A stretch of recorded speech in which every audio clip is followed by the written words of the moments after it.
fourth pride is on the move. Raptors hover over a withered carcass. But there is scent of fresher meat in the wind.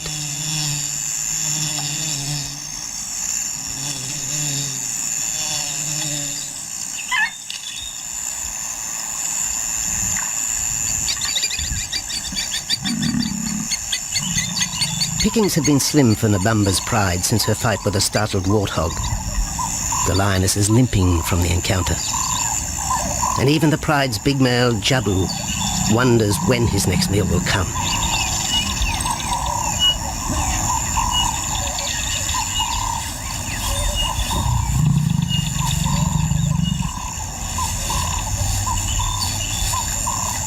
There's been no kill for 3 days, and Nabamba's cubs are hungry. Survival is tough across this tawny continent, and for the lions of Pinda Reserve, etched into the heart of Zululand, only those with speed and cunning will eat.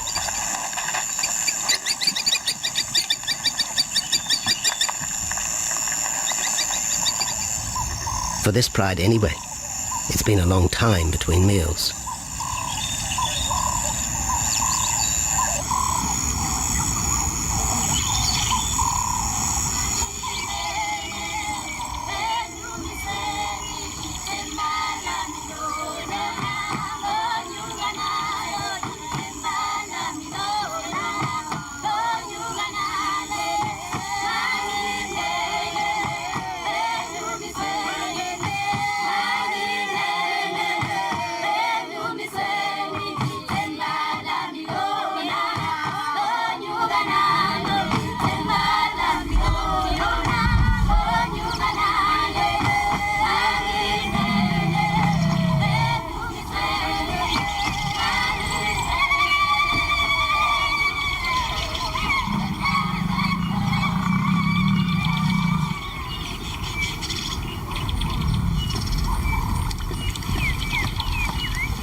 Jabu had waited too long for his lioness to feed him. Overnight, his stealth carried him into the path of a careless zebra. The rest of the herd is still skittish. One animal had already lost his tail to a hungry pride, but for the dazed stallion, it was all over in seconds.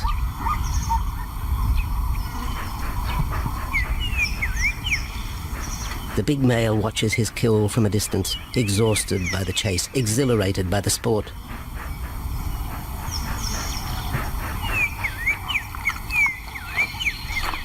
Jabu will feast later.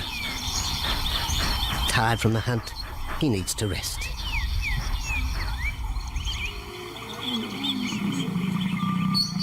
But his prey will be safe.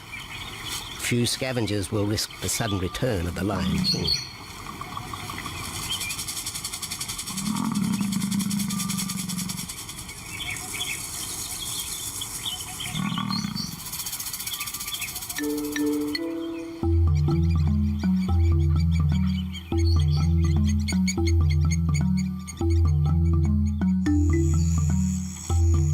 Zulu trackers follow the spoor of Nabamba's pride across Nziki Marsh. This vast tract of savanna is favoured by the lions in the dry air of winter, but it's a region also shared by Pinda's giraffe and white rhino population.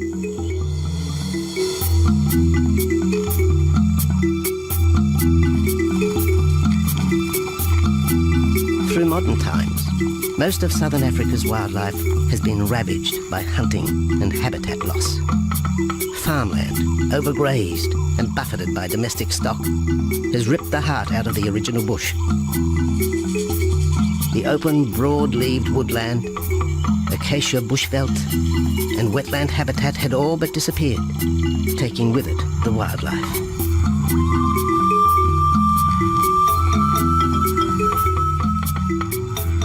A few years ago, the Pinda project was born. 17,000 hectares of farmland bought up in KwaZulu-Natal along South Africa's eastern seaboard. What followed was the largest game restocking program ever seen on the subcontinent.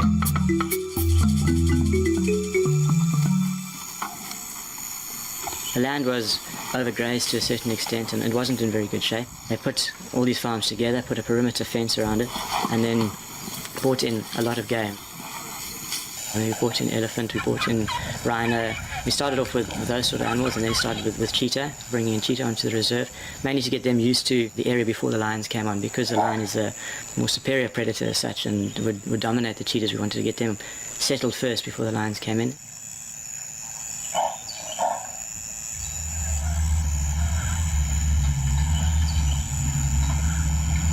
Andrew Lewis is habitat manager at Phinda, one of those committed to the restoration of southern Africa's ecosystem. Phinda is the Zulu word for return, and the aim of his company, Conservation Corporation Africa, is to return the land to its traditional wildlife and at the same time restore the habitat to its original state.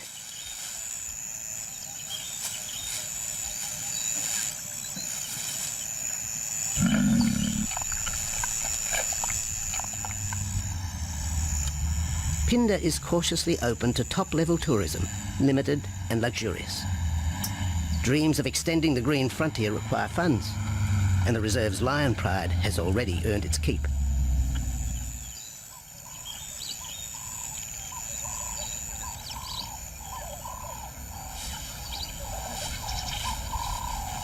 The lions on this property are actually generating revenue for the property through ecotourism, and that they are a benefit to the wildlife because of the draw card. There's a few animals, lions, elephants, for example, and rhinos, and possibly giraffes, but those are your main ones that people come to see. And we've been very fortunate to be able to have lions on the property, and I think those lions that we have given us amazing value for our guests, and by getting a guest in here, we're getting revenue into the area, and that's benefiting wildlife as a whole.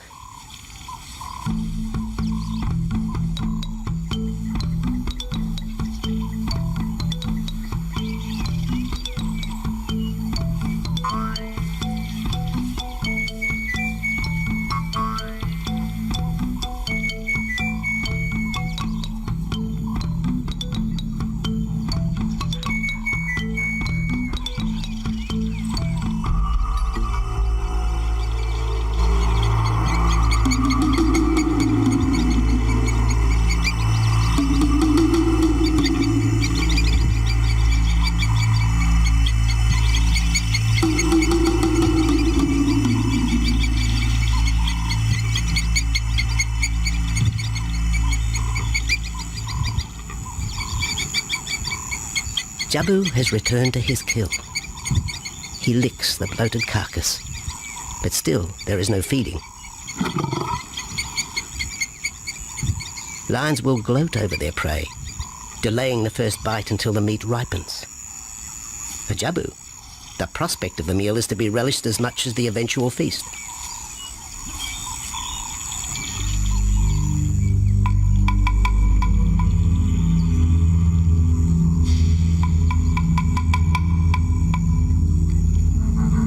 Meanwhile, Nabambo's pride is on the prowl.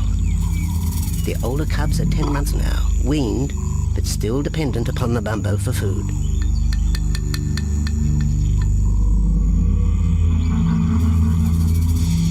The cubs are learning to stalk, but they won't kill for another 6 months. Young male lions are usually ejected from the pride when they are about 2 years old. Fending for themselves, they form hunting groups with other isolated males. Nabambo's cubs aren't sure what to do with prey so close, but the lioness isn't far behind. Their time for hunting will come. Nabambo's 4-year-old daughter also lives with the pride. She is the mother of the group's youngest offspring, 7-week twins Umveli and Damana. The little cubs have been hidden since birth, and now stay close within the protective circle.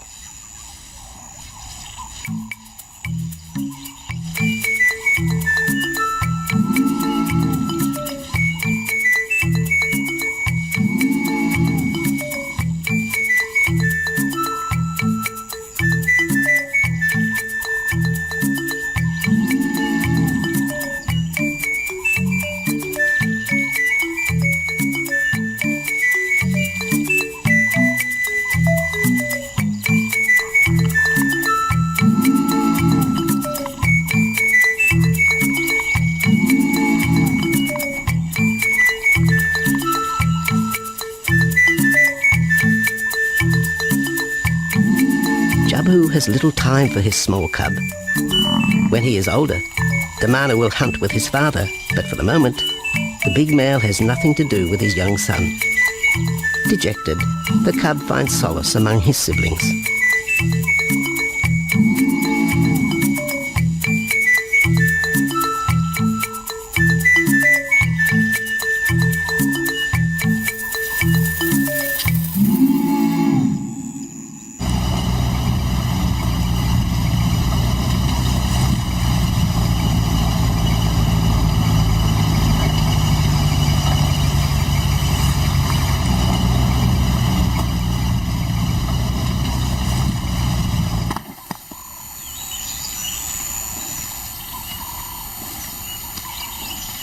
A young giraffe lies helpless in the grass.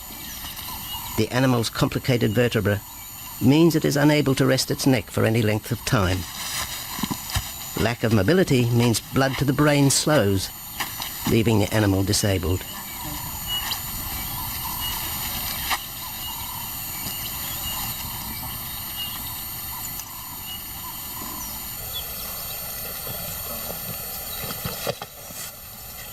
Efforts to lift the head fail, and rather than leave the giraffe vulnerable to predators, the young bull is shot by rangers.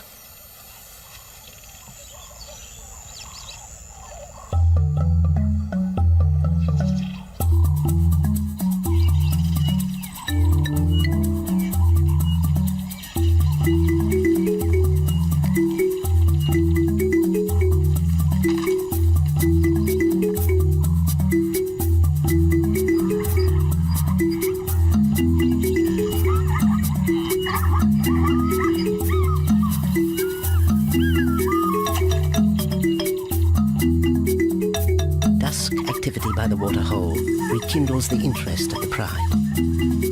Nabambo is typical of most big cats. They conserve energy 20 hours a day, waking only to groom and hunt.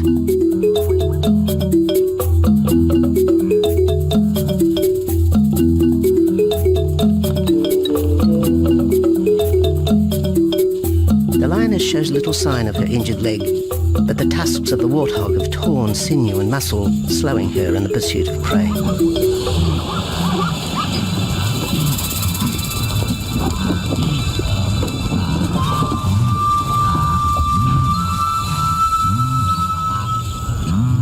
Once again, Nabambo and her pride will go hungry. But the big lioness senses another kill nearby. A young giraffe slain by humans will provide meat for her cubs. Leaving the pride, Nabambo follows the scent.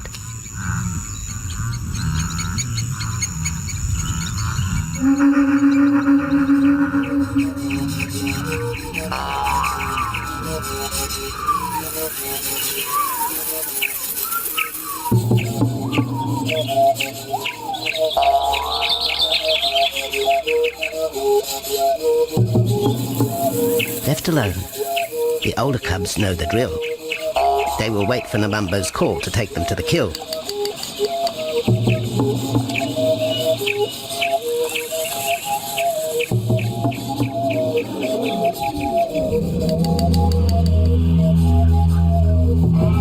The day moves into shadow. The cubs are restless and a little afraid. Adult lions have few enemies, but cubs, even those 10 months old, are at the mercy of leopard and other predators.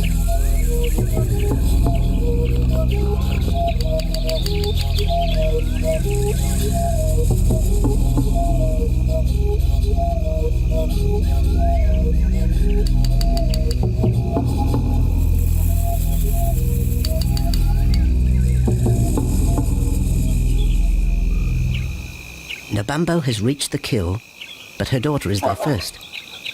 Even though females hunt together, rivalry for the prey is fierce.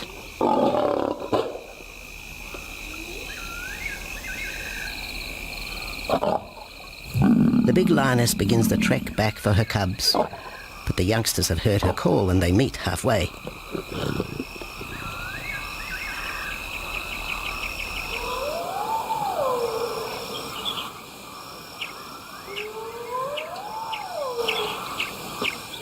Nabambo settles herself in the long grass. The cubs are unfamiliar with her behaviour.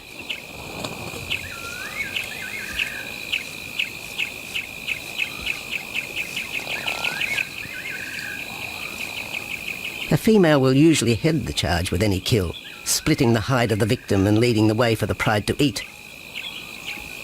But there is human scent around the giraffe, and the big lioness is cautious. She watches her cubs, hidden, alert to any potential threat.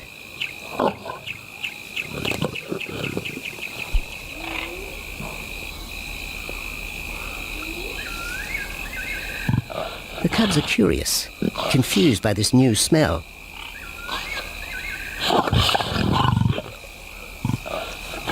The lioness moves in for a final check, but she has already made up her mind. The carcass is tainted. There are foreign traces, a dangerous ambience. Instinct tells her this is not food fit for her cubs. Disappointed, the bumbo moves away, the scent of another night stalk already in the wind.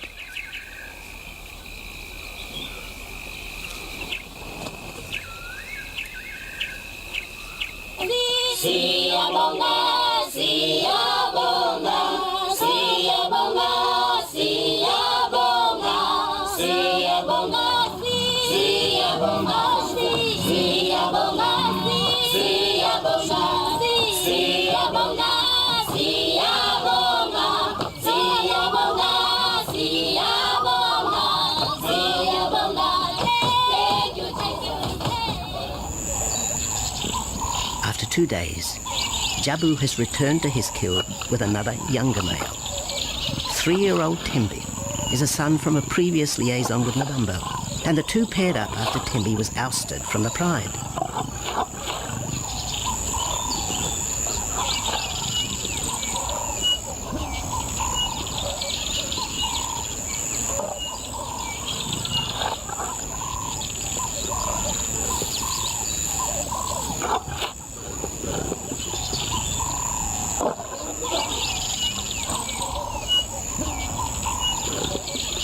Pride males are lazy and will gladly let the females track down prey.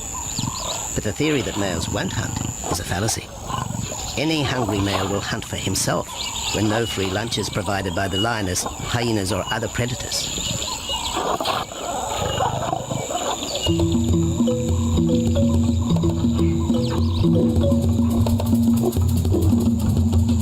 Smaller creatures scatter in the vicinity of the two lions. There will be no hunting for a while. Bloated after the zebra kill, both males will sleep for the next day, oblivious of their surroundings.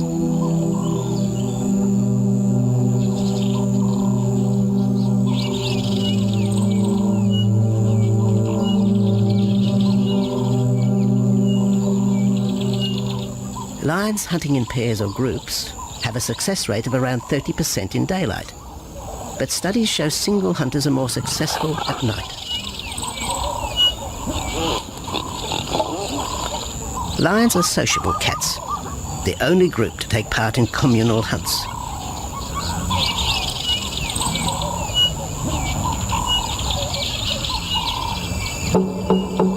Ambush is an important part of the lion's strategy. Often one pride female will round up the prey from the front, driving it towards a second lioness.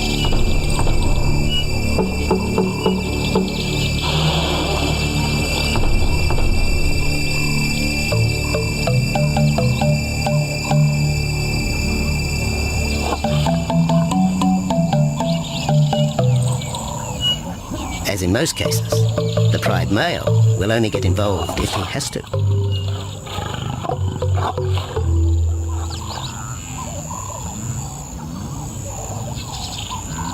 Accidents involving humans are rare in southern Africa's game reserves. Our primal fear of being eaten has been well documented, but in fact, lions seldom attack if they're not provoked. At Phinda, great care is taken to limit the number of people viewing game. Emphasis is placed on causing the animal as little stress as possible.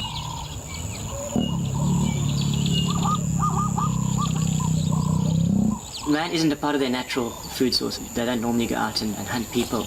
I think your lions are opportunists though, and I certainly think that If your lion is very hungry, under stress, I don't think they'll necessarily go out to hunt you down, but if you interfere with them, they'll certainly kill you. And there's a good chance they might eat you at the same time.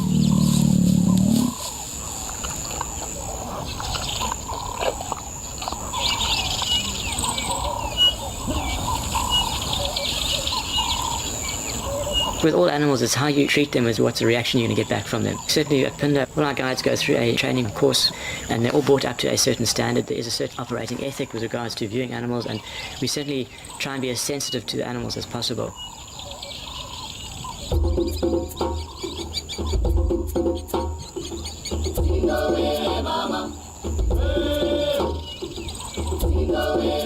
Cradled within the arms of the Yabomba Mountains and the Indian Ocean, Pinda covers one of the most diverse regions of Africa. Here are found 7 different ecosystems, from palm savanna and bushveld to rare sand forest and dense thorn bush, all restored from the pastoral belt which had swept down the east coast.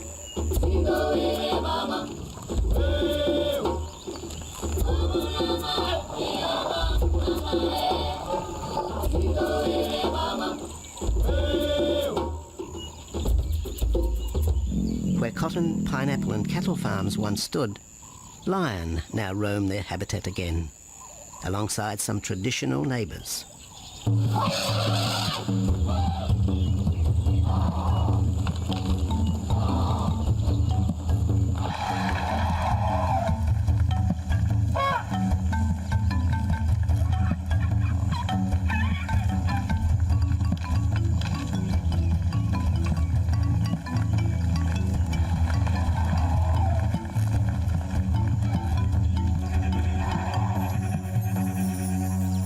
Pinda sees its responsibility to the region extending beyond restoration of habitat and wildlife.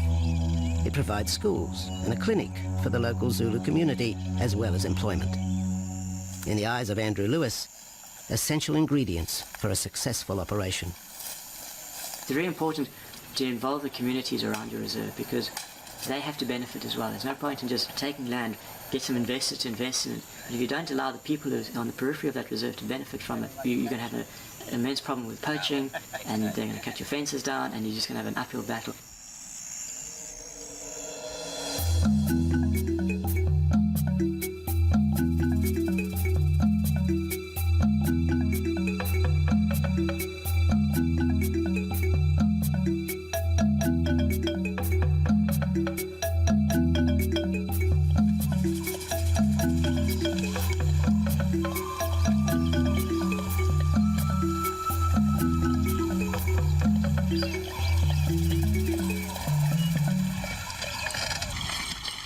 In 1992, the Pinda lions were among the first of the big 5 animals to be relocated to the reserve.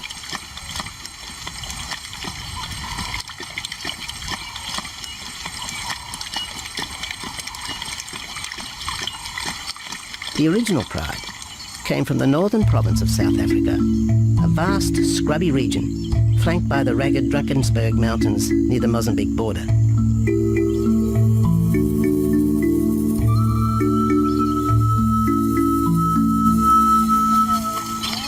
Peter Rogers helped round up Pinda's first pride, handling the lion's capture and subsequent move south.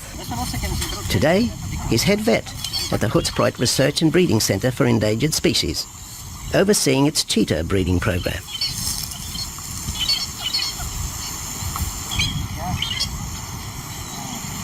But it's the discovery of what's believed to be a long extinct strain of lion that has put Peter's centre on the map.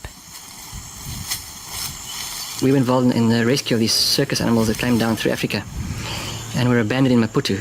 We were just founded by an animal welfare group called Animal Defenders based in London, and they said, could we just keep these animals temporary? First they mentioned tigers, and then they came back and said, well, there's 6 lions as well. So we said, yeah, we could hold them temporarily just until they found permanent homes for them, but basically get them out of that predicament that they were and the shocking conditions that they were in Maputo and Mozambique.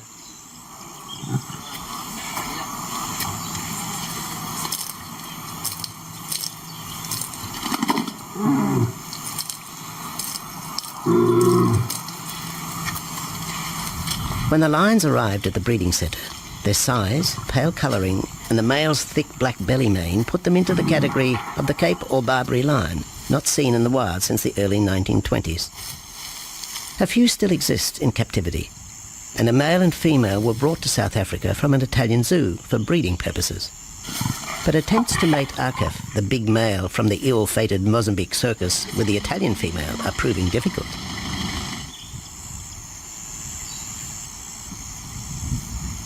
Arcaf is overprotective, even preventing the lioness from eating when the meat truck arrives.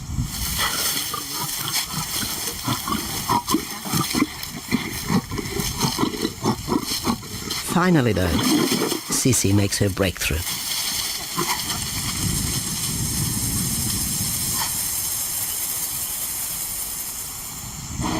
We'll see you up in the front there, Mark.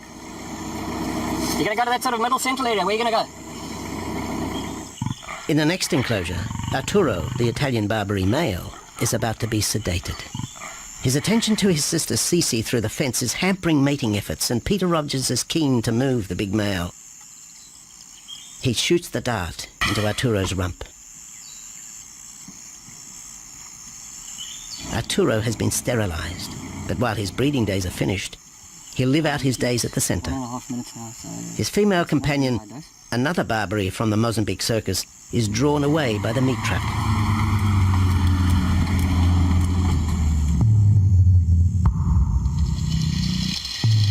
It's 20 minutes before the anesthetic takes effect.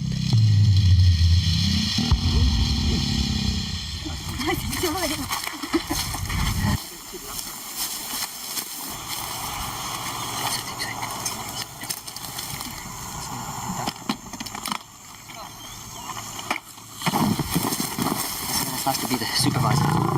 Slowly.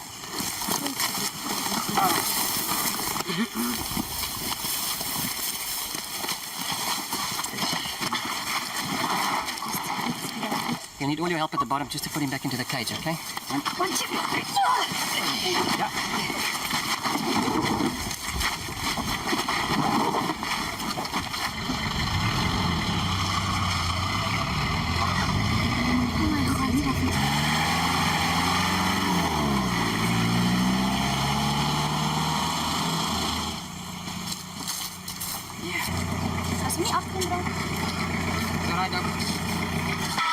The anesthetic gives Peter Rogers and his team a chance to check over the 12-year-old lion. He'll spend a few weeks in this cage before being returned to his enclosure for observation. I still want to inject him and everything, Mark.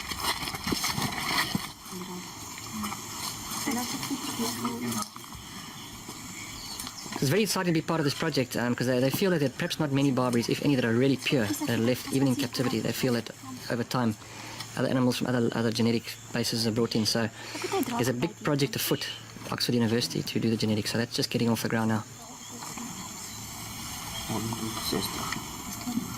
Okay. We just put under the skin and the neck if we can find the skin under this big beard of his. Normally lions wouldn't have this many ticks, but being from Italy, the European lion, he doesn't have that innate or inherent resistance to ticks. It does come with time. Like a bit of a bit like this. What we can do is put him in there and roll him over inside there. Immediate term now is to get these ones to breed. And we'll take it day by day from there and see how it goes. But the prime object initially was just to get these animals back into good health, and it's developed into something a lot bigger. It's a deadline.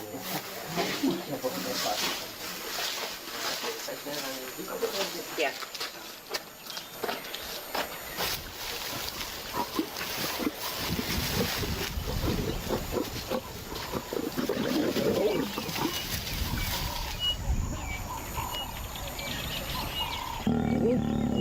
While the breeding centre's lions are healthy, it's not the case a few kilometres away in the Kruger National Park, where TB has ravaged half the population. Infected buffalo have been blamed for the outbreak, primarily in the south of the park, and attempts are being made to fence off the diseased area.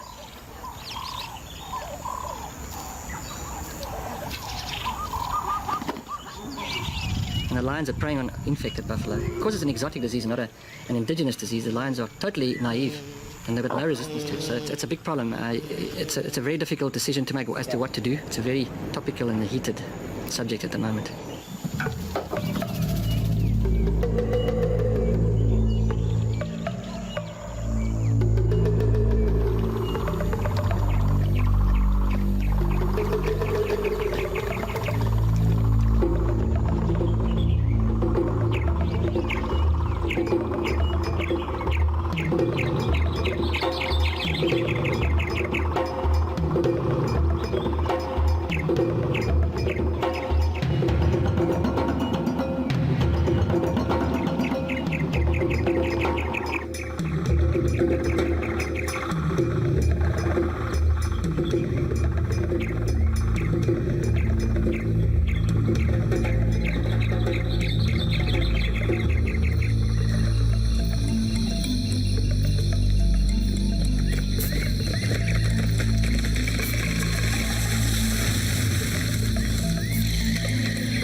Back in Phinda, the night stalk has begun.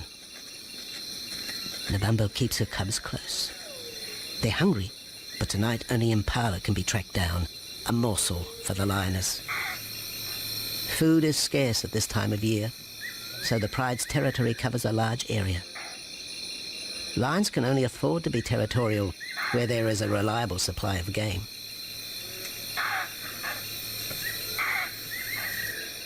Jabu wants to mate. He's been with his pride for nearly a year now. But Nabambo would prefer a larger group of males around her. Eventually, though, Jabu will have to join forces with other males to have a chance of keeping this pride. The big male is only 7 years old and a fine specimen, weighing in at just under 200 kilograms. For the moment, he's secure. Although tonight, Nabambo has hunting on her mind.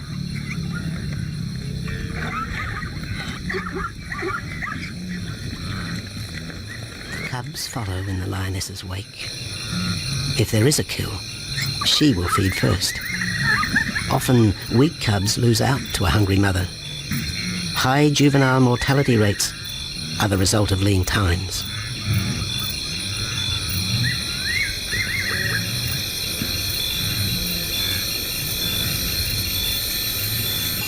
Jabu has had enough. He's been walking for hours. Sleep is more important. And the zebra he ate 2 days ago will suffice for another night.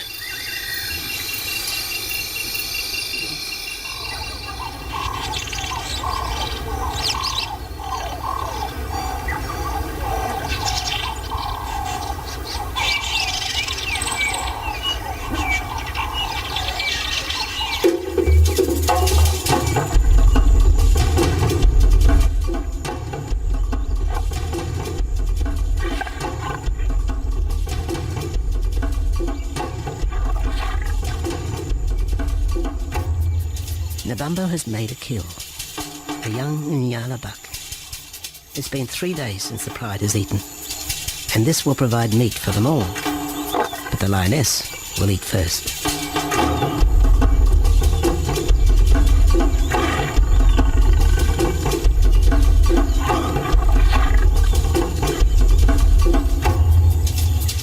The cubs know the routine.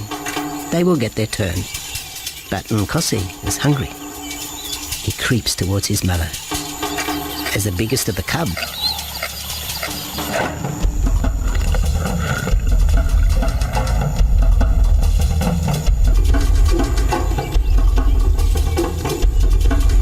Nkosi watches. A lioness can eat more than 20 kilograms in a single sitting. This could be a long wait for the little cub. Nkosi approaches the kill cautiously. Sometimes the lioness will turn on her cubs, but today Nabambo is pleased with her efforts.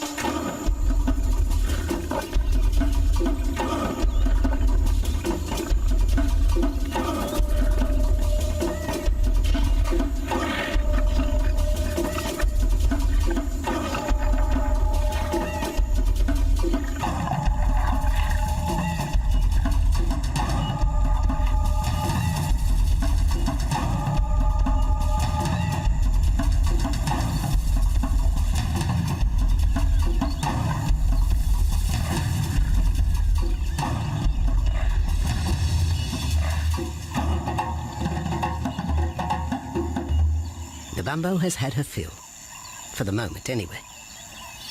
Lions never eat the stomach of a kill. She will bury it before dragging off the carcass. This way, hyenas and other predators are thrown off the scent. The evidence has been buried. The carcass is no more.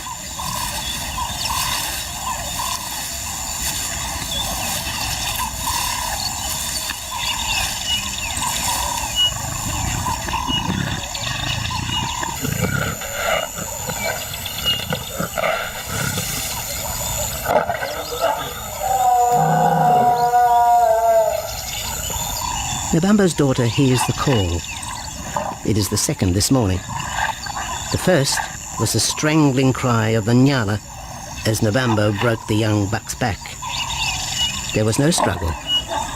The big lioness is a seasoned hunter.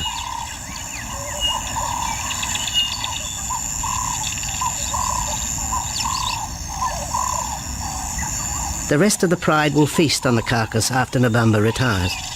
But first, they will drag it into the bushes, away from prying eyes, away from raptors already circling the kill scene.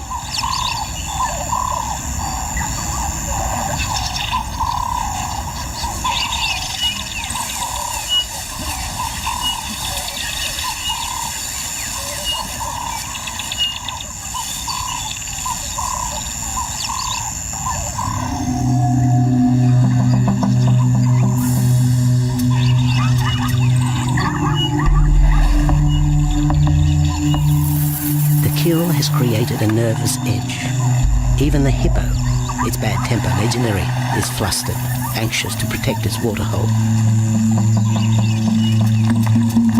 The wildebeest are a favourite prey for lions. Naturally, they feel vulnerable.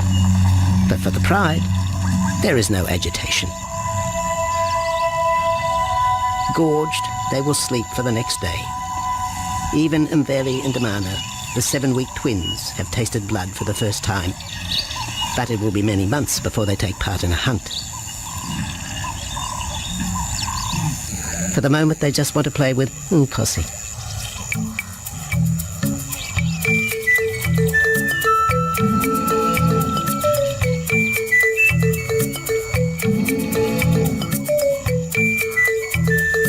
The older cub is beginning to take on the shaggy mane of the bigger males. Within 18 months, he will be hunting with them, competing for his own pride. In the meantime, though, he has to contend with his young siblings.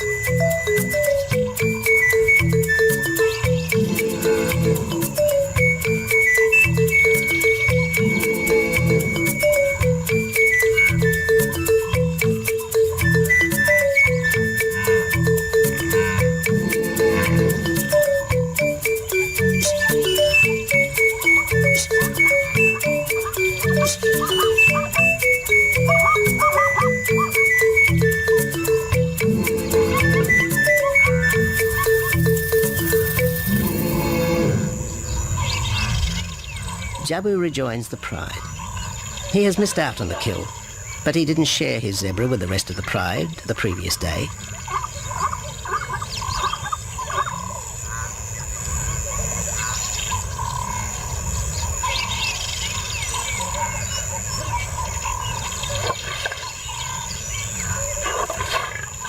A half-hearted attempt at mating, but the big lion's attention is drawn to a curious onlooker. With the pride so close, the giraffe won't be sitting for long. Drinking and sitting is when they are at their most vulnerable.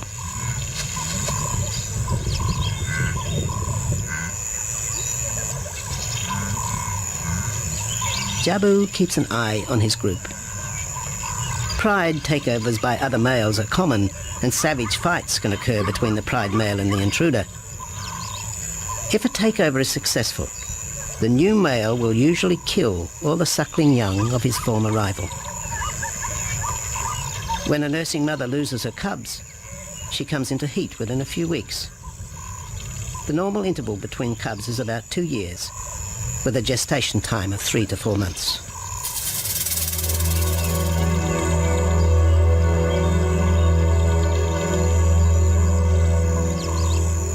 Jabu marks his territory, but it may soon be all in vain.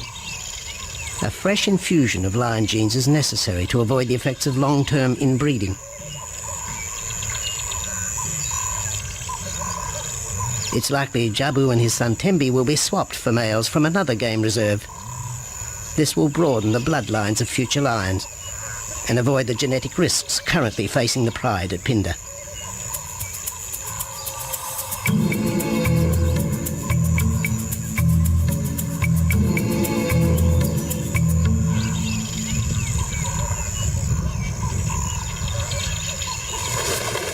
Vultures have found the dead buck, but there is little left of the carcass.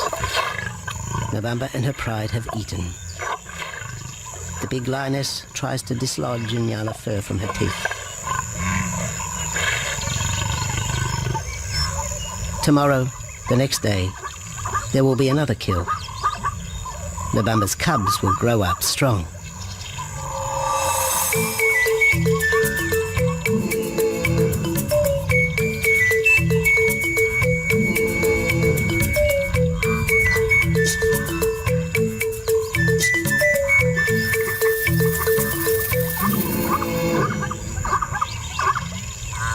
The lion is the greatest of all predators, the essence of all that is Africa. And yet, there are fewer than 50,000 left in the wild. The future for the species lies in managed reserves such as Phinda. Here in Zululand, the lion roams free for the first time since the beginning of this century. At Phinda, the philosophy has always been simple. Africa's wildlife land, undervalued and underutilized, is the continent's most precious natural resource. Focusing on the animals, their habitat and local communities is just the beginning of an African renaissance. Phinda is, after all, the Zulu word for return. Maybe, too, it's a chance for man to redeem himself just a little.